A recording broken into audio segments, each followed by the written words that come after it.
Hello friends, नमस्कार। स्वागत है आप सभी का एजुकेशन मंत्रा में। देखिए, ऑफिशियल विज्ञप्ति जब से समाचार पत्रों में प्रकाशित हुई है तब से अभ्यर्थियों के मन में खासे सवाल हैं। सवालों के बावजूद बहुत सारे कन्फ्यूजन हैं, लेकिन इस बीच सबसे जो बेहद महत्वपूर्ण बात है वो बहुत सारी बातें आपको ऑफिशियल विज्ञप्ति में देखने के लिए मिलेंगी, जिनको आप नज़रअंदाज भी कर रहे होंगे। उनकी बारीकियों को आप नहीं समझ रहे होंगे कि आखिरकार इस वर्णित लाइन का क्या कुछ मायने है, क्या कुछ अर्थ है, क्या कुछ मतलब है। तो इस वजह से इन खास बातों को जो विज्ञप्ति में दर्ज हैं उनका विस्तृत विश्लेषण करेंगे और हर एक लाइन का, हर एक चीज का स्पष्टीकरण आपको देखने के लिए मिलेगा, जिससे कि आप इन खास बिंदुओं को समझें और भविष्य में आपको किसी भी प्रकार से कोई भी पछतावा ना हो और आपको फिर रिग्रेट ना फील हो कि हमने इस प्रकार की गलतियां कर दी, इस वजह से हमारा अभ्यर्थन निरस्त हो गया या किसी और अन्य प्रकार की अड़चन देखने के लिए मिल गई। तो चलिए one by one, point by point हम देखेंगे चीज़ों को। देखिए, जो सबसे बड़ी बात है कि सुपर टेट में आवेदन करते समय फॉर्म का प्रारूप ही होगा आपका काउंसलिंग आवेदन। हमने कई बार कहा था, बहुत सारे लोगों को द्वारा रजिस्ट्रेशन लगेगा, ये लगेगा, वो लगेगा, वो लिखित परीक्षा का जो आपने पेमेंट स्लिप था वो नहीं है। तो देखिए, उसको भूल जाइए। सुपर टेट यानी कि आवेदन करते समय जो फॉर्म होगा वही आपका काउंसलिंग का आवेदन होगा। मतलब कि जो आपने फॉर्म सुपर टेट के दौरान भरा था उसका जो पूर्ण आवेदन है उसको आपको सुरक्षित रखना है। रजिस्ट्रेशन आप रख सकते हैं लेकिन उसकी कोई ज़रूरत नहीं है, लेकिन रख लीजिए। क्या चीज़ें होती हैं कि इस दौर में अगर आप थोड़ा सा एडअप करके चीज़ों को चलें तो आपको दिक्कतें नहीं होंगी। बस ये है कि 10-5 रुपए आपके जो है खर्च होंगे कि रजिस्ट्रेशन को आपका प्रिंट आउट निकालना पड़ेगा और उसको वो करना पड़ेगा, तो कर लीजिए, कोई दिक्कत नहीं है। लेकिन जो आपने सुपर टेट के दौरान यानी कि शिक्षक भर्ती परीक्षा के दौरान जो पूर्ण आवेदन किया उसको लें।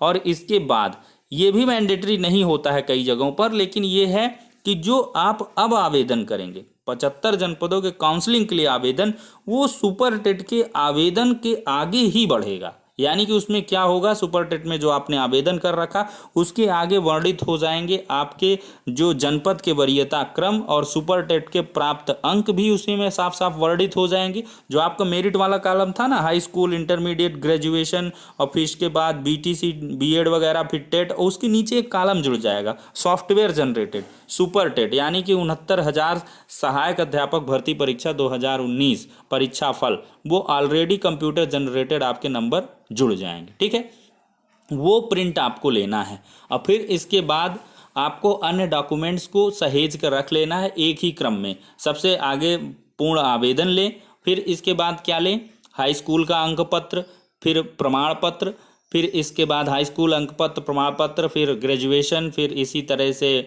बीटीसी या बीएड का, फिर इसके बाद आप टीटी का लगाएंगे, फिर इसके बाद जाति प्रमाण पत्र, फिर निवास प्रमाण पत्र, फिर इसके बाद कोई आईडी वगैरह आपने लगा रखी उसको लगाएंगे, अगर किसी का विशेष आरक्षण पत्र है तो उसको लगाएंगे, और फिर इसके बाद शिक्षा मित्र अनुभव प्रमाण पत्र, फिर इसके बाद 10 रुपये का नोटरी और फिर 100 रुपये का स्टाम्प। तो ये सारी की सारी चीज़ें एक सीरियल रूप में आपको लिखनी होंगी, बतानी होंगी, समझनी होंगी। ठीक है, तो ये बहुत ही ध्यान में रखें। सुपर टेट का आवेदन जो किया है वही आपका आधार बनेगा, उसी के आधार पे काउंसलिंग होगी। यानी कि अगर उसमें जो आपने आवेदन कर रखा है उसमें कोई त्रुटि है, विसंगति है, तो आप किसी भी प्रकार का कोई भी संशोधन नहीं कर सकेंगे और आपका अभ्यर्थन निरस्त हो जाएगा। ठीक है, मतलब अगर अंकों में त्रुटियां हैं या कुछ भी है, कैसे भी किसी भी प्रकार से, मतलब उस टाइम जो आवेदन करते वक्त आपकी संपूर्ण शैक्षिक अर्हताएं हुई होंगी और जो आधार रहे होंगे उसी के आधार पर आपको काउंसलिंग में प्रतिभाग करने का अवसर प्रदान किया जाएगा। ठीक है, इसमें क्या है, 75 जनपदों का विकल्प, सुपर टेट के नंबर, शिक्षा मित्र अनुभव यदि हो, और इसके बाद आपका आईडी, बस हो गया। अब देखिए, किसी प्रकार का संशोधन इस बार करना नहीं होगा संभव। किसी प्रकार का संशोधन तो आप कर नहीं पाएंगे। तो अगर किसी प्रकार की त्रुटियां हैं तो वो वैसी की वैसी बनी रहेंगी। जैसे किसी का बीटीसी अपीयरिंग था, बीएड अपीयरिंग था, मार्क्स में त्रुटियां थी, वो फिलअप नहीं कर पाए, गलत भरे हैं, तो सिर्फ और सिर्फ आपको दिक्कत झेलने के लिए मिल जाएंगी और आपको बाहर भी किया जा सकता है, पूरी संभावना इसकी दिख रही है। देखिए, उत्तीर्ण अभ्यर्थी द्वारा केवल एक ही आवेदन किया जा सकेगा।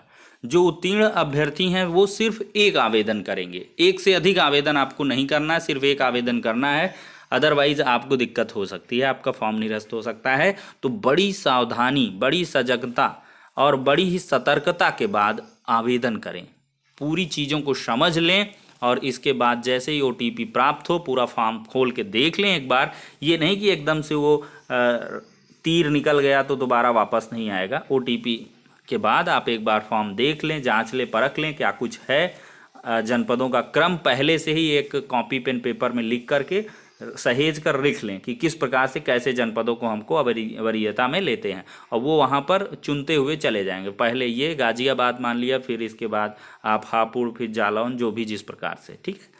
फिर देखिए, एक बार आवेदन पूर्ण हो जाने के पश्चात संशोधन करना तो संभव है ही नहीं, और काउंसलिंग में प्रतिभाग करने का तात्पर्य कदापि नहीं होगा कि वो नियुक्ति के पात्र हैं। ये भी बहुत इंपॉर्टेंट लाइन है, यानी कि काउंसलिंग में आप पार्टिसिपेट कर रहे हैं इसका मतलब ये नहीं कि आपकी नियुक्ति जो है पक्की हो गई।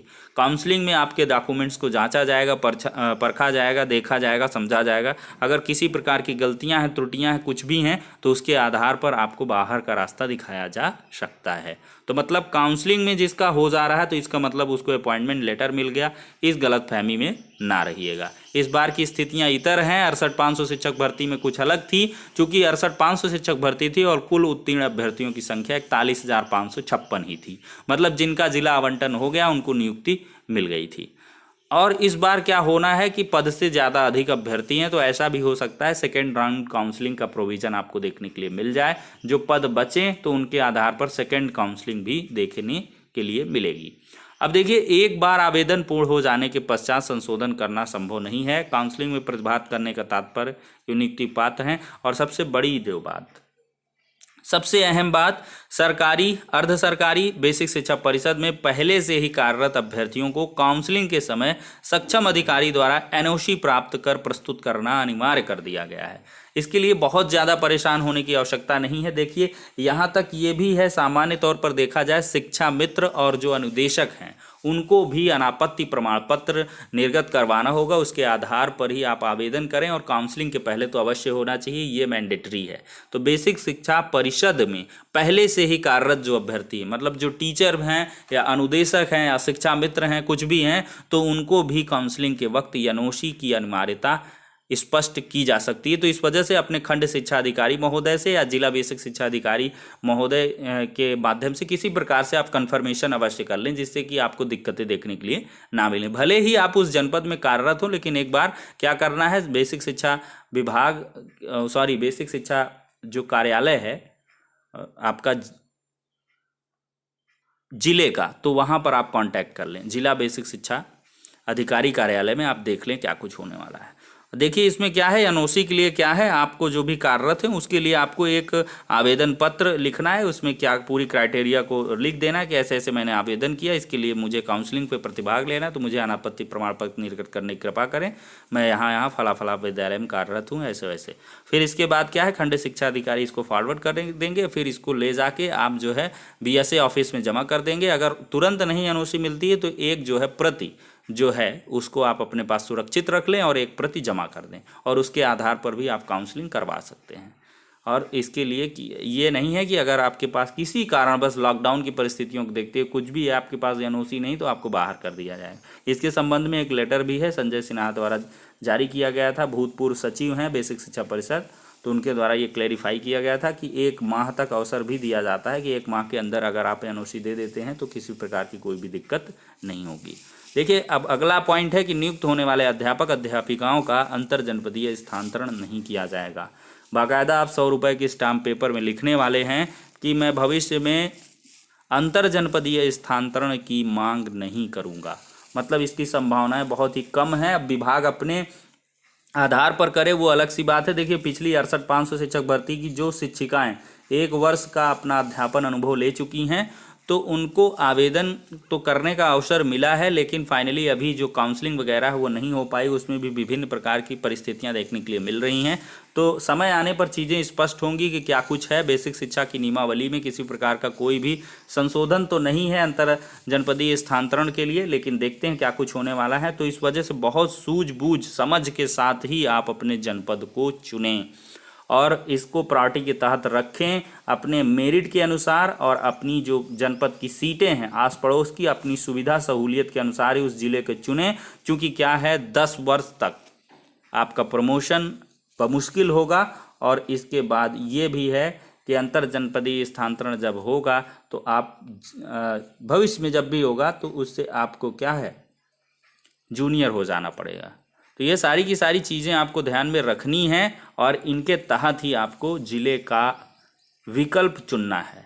तो ये सारी की सारी चीज़ें हैं, और विज्ञप्ति देख सकते हैं यहाँ पर हर एक चीज़ उल्लिखित है। इस प्रकार से सारी की सारी चीज़ें हैं कि ये यहाँ पर देखिए प्रविष्टियाँ प्रदर्शित, उसमें किसी प्रकार का परिवर्तन नहीं किया जाएगा, और इसमें सक्षम प्राधिकारी द्वारा ये एनओसी लेनी अनिवार्य है। बैंक ड्राफ्ट आप जो है संबंधित जनपद से के किसी भी जो है बैंक में, नेशनलाइज्ड बैंक से आप बनवा सकते हैं, किसी भी खाते से वो बन जाएगा, और खाते में आपको ये करना पड़ेगा कि उसमें जो है चेक अकाउंट हो तब बनेगा। और विभिन्न प्रकार की जो भी समस्याएं होंगी तो उनके संबंध में हम लाइव तरीके से आएंगे तकरीबन 12 बजे, तो तब आपके समक्ष जुड़ जाएंगे। तो ठीक है, तो कुल मिलाकर इन महत्वपूर्ण बिंदुओं को बारीकी से समझ लें और इसके आधार पर ही आवेदन करें। ठीक है दोस्तों, नेक्स्ट वीडियो में मिलते हैं, तब तक के लिए शुक्रिया, धन्यवाद।